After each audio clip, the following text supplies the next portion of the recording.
Kain mga idol. Rinda. Sama ng paramdam ko. Ikain na lang natin. Ayan, gusto mo? Gusto niya yung sahog na hipon, maniliit. Gusto niya yung hipon lang, ayaw niya yung kanton.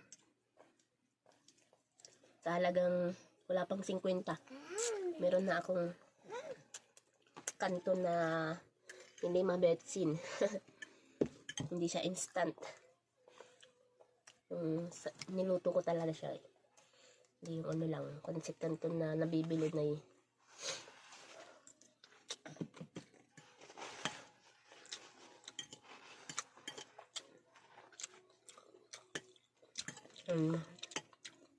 Ang tirang ulam, hanahog ko ang botido.